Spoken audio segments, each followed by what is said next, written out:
Hey, hey, hey, happy Wednesday.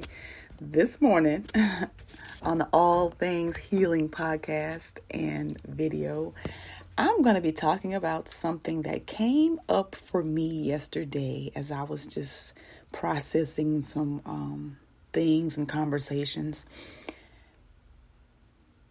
I thought my job was to save and rescue people.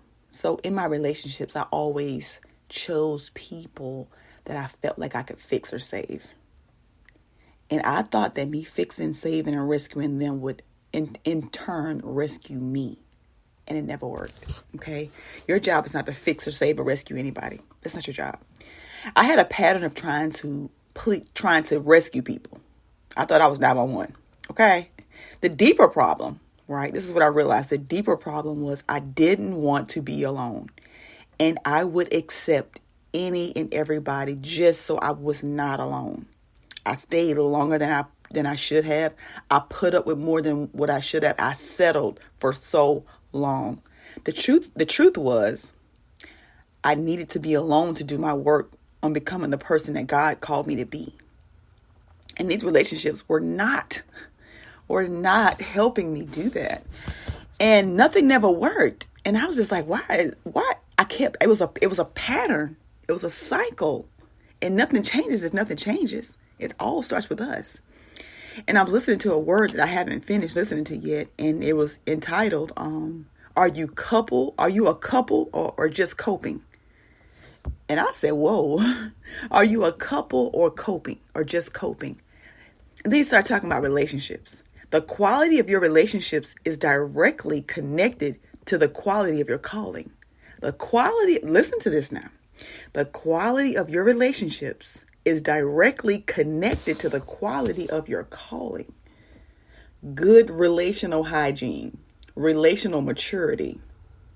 You have to have these things if you want to fulfill your purpose. You got to have these things, or you can't fulfill your purpose without relationships. You need these relationships to fulfill you need the right relationships to fulfill your purpose. Then he gave us some key points, and I want to share those points with you, but they were very helpful. So, number one, this is what I want you to be mindful of. Your relationships with God will set the tone Your relationship with God will set the tone for every relationship in your life.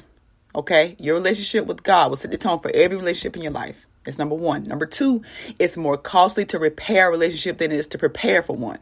Okay? It's more costly to repair a relationship than it is to prepare for one. Some relationships are portals that can expose you to unhealthy spirits. Some relationships are portals that can expose you to unhealthy spirits. A portal, something that it takes you someplace, right? It takes you from this place to that place, right? Certain things, certain stuff. I do not. Scary movies, I don't do. Psychic reading, all that stuff, I don't do. I don't want to open up that because I don't want to be exposed to those things. Ain't knocking nobody. It just ain't for me. Okay. So certain things I don't expose myself to. What else? Number three, some relationships. Okay. I just said that some relationships are portals. They can expose you to unhealthy spirits. Number four, inviting too many voices in your relationship will cause it to spoil. Let me say that again. Inviting too many voices in your relationship will cause it to spoil. Whatever's going on with me and my husband, honey, don't nobody know about it. I don't do that. I don't invite all those voices into a relationship because then their voices become my voice, right? And then it's just unclear. It's a clutter. It's confusion. It's too much, okay? That relationship with you and the other person. Everybody does not get a say. Everybody does not get an invitation to it. Okay? Keep that in mind. What else? Number 5. You got a voice. It's not your primary pursuit. Relational ruin will become the inevitable outcome. You've got a voice. It's not your primary pursuit. Relational ruin will become the inevitable outcome. Okay? Remember this. The quality of your relationships is directly connected to the quality of your calling. In order to pursue your purpose, You need relationships. You need the right relationships, okay? I had a pattern of trying to rescue people. I thought that my job was to save and rescue them. And what I realized, it was things in them that I was attracted to that was not healed about myself.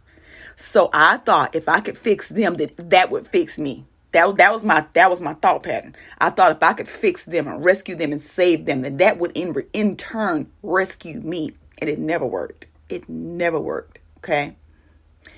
And I threw myself into these relationships, into this person, to these people. And when they walked away, it felt like I walked away too, because I had become attached to them, right? Trauma bond.